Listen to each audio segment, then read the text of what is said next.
at the port of Corinth. The reason why I have you here is because today's episode it's an interview of a man that he spent all his lifetime in sea. His life story could easily be a Hollywood blockbuster movie, and I'm not exaggerating, not even a little bit. He told me how he survived from the German bombing at the age of 11 back in his native island of Chios, and how at the age of 16 he shipped all alone from Chios, from the port of Piraeus to Los Angeles, all by himself at the age of 16, with one and only dream to fulfill: to become a captain, like the rest of his family, as he will tell you in the interview that follows. Are you ready? Let's go! Mwah. I'm Captain Nick. My friends know me as Captain Nick. I'm 90 years old. I am a retired captain of the U.S. Merchant Marine and also a retired captain of the U.S. Navy. You might ask, how is that possible? Well, I was at sea for 44 years. I had the same rank in the Navy and the Merchant Marines also. I wasn't afraid of anything.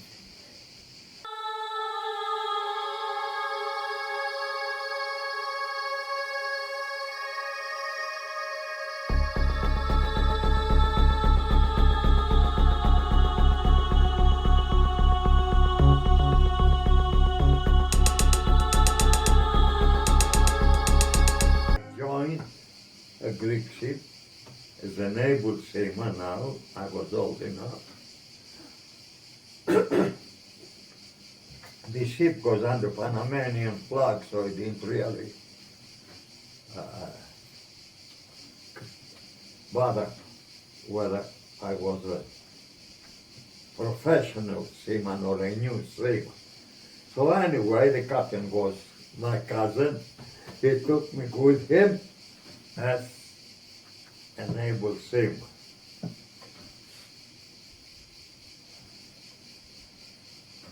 Well, my lawyer in New York now prepared my papers, and he wanted to know where to send the papers to a U.S. Embassy. So when all the legal papers were ready and you were an American citizen, what happened then? All right, let's start. We will not talk about the 20 months I spent on the Greek ship before I could enter the country. The papers were following me from country to country, from embassy to embassy, you see. Okay, that was an adventure. It was an adventure. Finally, they went to Greece, and I went to Greece to get the papers. The Greek army grabbed me, and I had to serve 9 months in the Greek army before they could give me a passport. Exactly. See, I had to have a passport to enter the country. Yeah, of course. So you served the Greek army. I did have a Greek passport, but it had expired, and they would not give me a new passport. All right, unless I served the country. It was obligatory at the time. Now, 20 months later, I was 25 now. And I had to go on a ship for 9 months before I could get my third mate's license. I had to serve Yeah, 12 months on an American ship. I was below. So I found a job on an American ship. I sailed for 12 months. I came out, I got my permit papers. Now, when I got my third mate's license, I was obligated to join as a reserve. And everything was fine until the war started, going carrying cargoes to Vietnam. Oh, you mean about the Vietnam War? That Yes. war started. Okay. This was in 1967. My first trip to Vietnam was in 67. So, I loaded in Wilmington, Delaware, with ammunition, full ship of ammunition now. The ship was 14,000 tons. And you were carrying ammunition to Vietnam? Yes. This is my first trip, and I'm carrying ammunition. Now listen to this.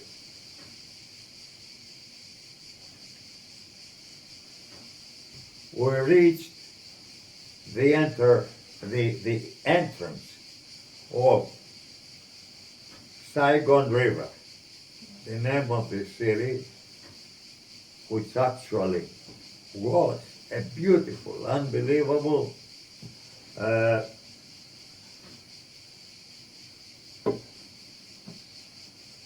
it was a beach with a beautiful people, a vacation one. But the name is right here, it was right here. Like I said before, I But it was a forget, beautiful place. I forget words. I don't forget stories. I don't forget people, I forget words. Okay.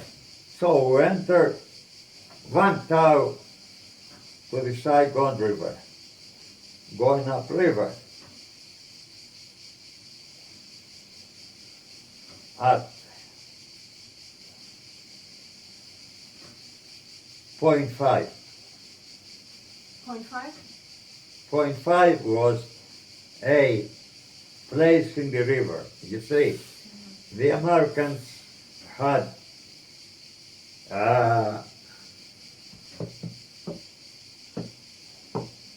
camps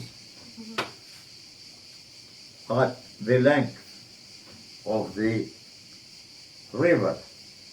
It's a long river. I forget how many miles or how many hours I had to sail upriver to reach Your destination? Cat Light. To reach the city of Cat Light, which was 5 miles from Saigon. How can I remember these names? Van Tau, Really? Cat Light. Really? Before Cat Light at 0.5, 0.7, we got hit You got hit. by a Vietnam rocket. And you were carrying ammunition, huh? And you got hit. Yes, but I got hit on the fore part of the ship while there was no ammunition. Yeah. It was like at 0.9, I got a hit directly into cargo hold With ammunition. number 1, which carried, well, about 3,000 tons of Wow. tank shells. And what happened then? What happened then is unbelievable. Okay, I had a pilot on the ship. I grabbed the wheel and I turned the ship. By the way, we got hit and the cargo hold went on fire, but it did not blow up. But I knew it wouldn't take long to blow up. I saw the smoke and the fire. What happened? So I got hit in number 1 cargo hold. The ship did not blow up right away because the rocket went through a shell. It's unbelievable. And the shell never blew up. Would you It say? did not blow up right away. Yeah. It blew up about 7-8 minutes later. That's good. But it had set the cargo hold on fire. The damage. And like I said, when I saw the smoke coming out of the cargo hold, I knew it wouldn't take long before it would blow up. There was no time to put the fire out. Yeah. The only time was for you to save your crew and yourself. So my crew jumped off the ship into the mud in the side of the river and they ran for the forest. I was the last man to jump. Well, I was young enough, I guess. And I started running until the explosion, the first explosion, picked me up and threw me, like I said, about 10 meters away. So I got up and I entered. I was close to forest. Anyway, I entered the forest, and about 2 minutes later, the entire ship with 14,000 tons of ammunition blew up. That must have been a horrific explosion. Huh? This, it carried parts of the ship 5 miles away. That's how strong it was. But we were all in this thick forest by this time. Maybe I was 30, 40 meters inside the forest. The trees were that thick. Yeah. As this forest in front of us. It didn't take long. The helicopters of the US Army and the riverboats picked us up and took us to Saigon.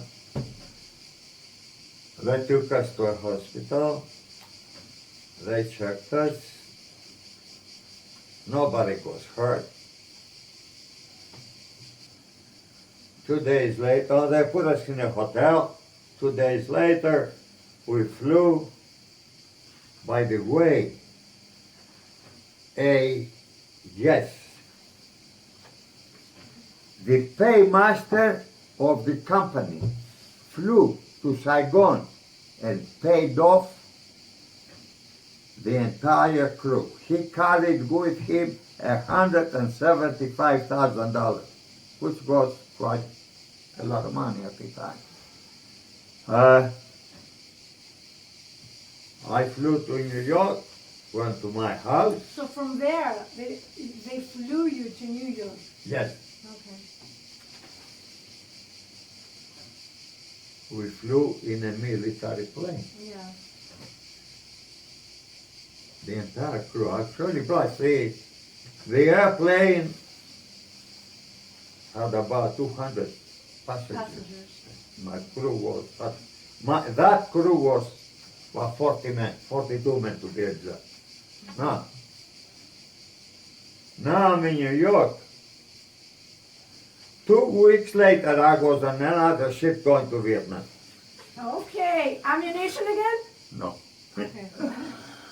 By the way, I never felt the danger of sailing on ammunition ship or on a cargo ship full of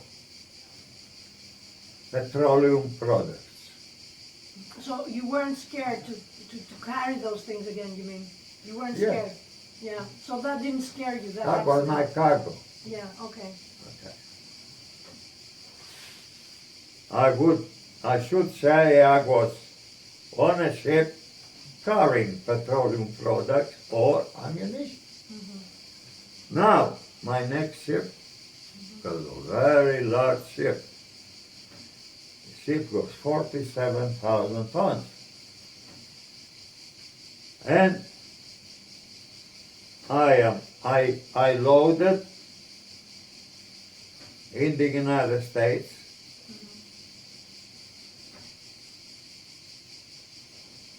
and I sailed for Vietnam. I entered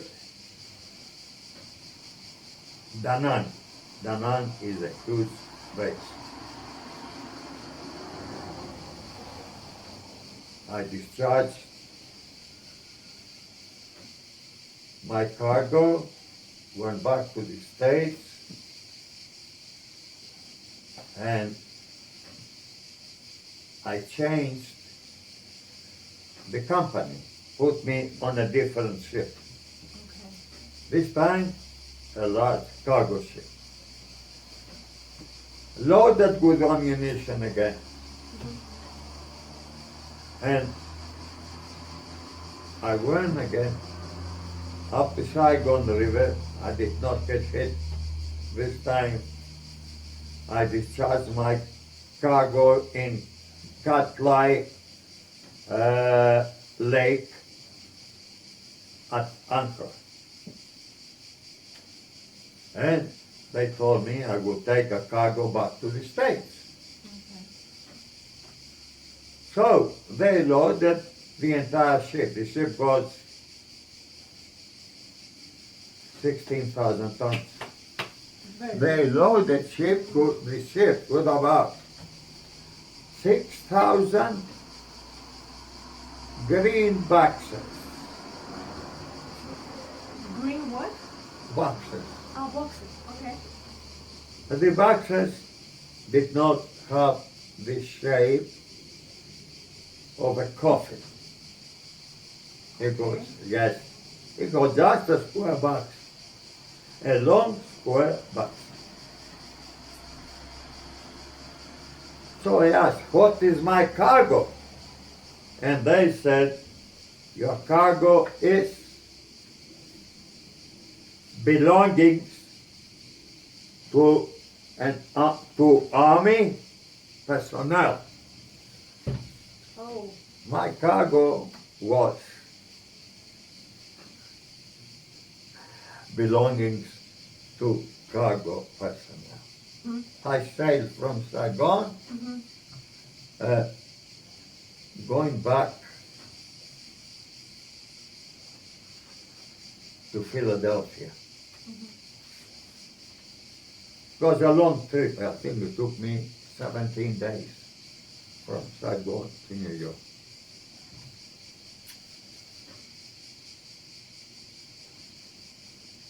I was on the way about 3 days.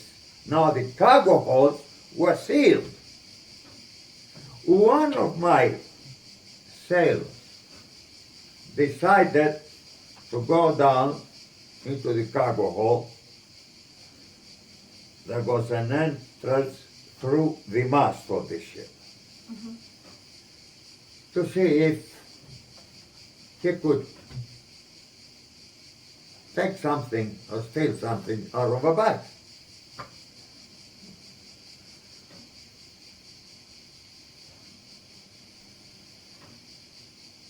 He came up and went told the chief officer. He said, I went down to the cargo hold and guess what our cargo is? He came up and went told the chief officer. He said, I went down to the cargo hold and guess what our cargo is?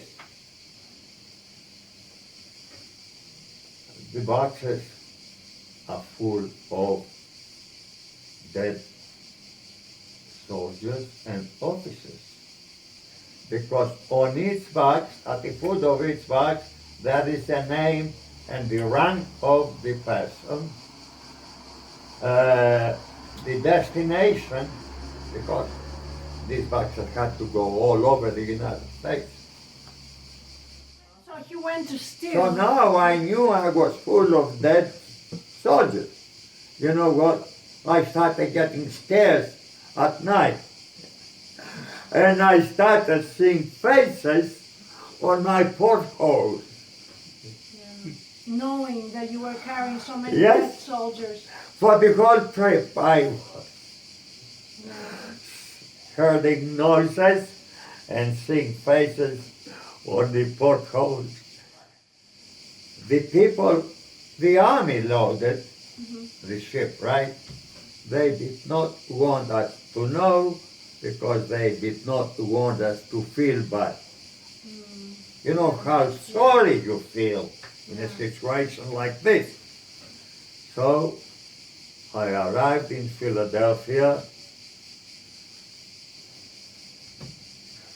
and there were thousands of hearses, you know, all covered with the U.S. flag, of course. My God, what have you? And we started discharging, and each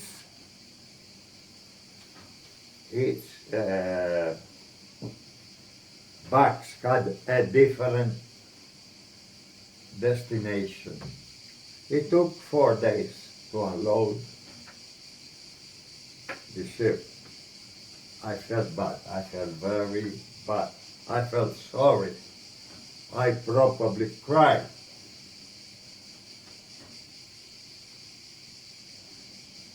Yeah. Imagine those boxes were full of young, dead kids, boys. Boys, as you said, Yeah. because I know I've read years ago that the average age of the soldiers that died From Vietnam- 18 to 40. Yeah, but the That majority was of the dead were like 19.